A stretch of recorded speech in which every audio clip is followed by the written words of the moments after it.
Àwọn agbébọn jí ìmáàmù àti ọlọ́dẹ kan gbé nípínlẹ̀ Kwara.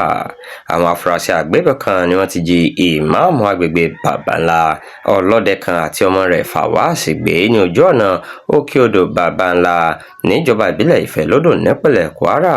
Ìṣẹ̀lẹ̀ búburú ọ̀hún ló ṣẹlẹ̀ lálẹ́ ọjọ́ Àìkú Sunday tí ṣe ọjọ́ kẹjọ oṣù kẹta ọdún yìí, eléyìí tó sì tún ti fa ìbẹ̀rùbojo lórí ètò ààbò tí kò múnádóko nípìnlẹ̀ náà báyìí.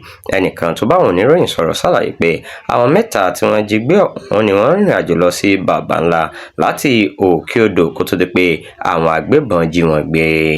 Àmọ́ tó fi di àsìkò tí àwọn kọ ìròyìn jọ, wọn kò tí ì ṣe àfihàn ẹni tí ọlọ́dẹ náà jẹ́. Ṣáájú ní ìròyìn ti fi léde pé àwọn agbébọn ya wọ abúlé Ndeji níjọba ìbílẹ̀ Ẹdù nípínlẹ̀ Kwara lálẹ́ ọjọ́ Sátidé tó kọjá tí wọ́n sì jí ìyálé ilé kan àti ọmọ rẹ̀ gbé. A gbọ́ pé àwọn agbébọn ń da aṣọ búdú bojú, wọ́n sì fi àgídí wọ obìnrin yìí àti ọmọ rẹ̀ ọkùnrin wọ inú igbó lálẹ́ ọjọ́ náà.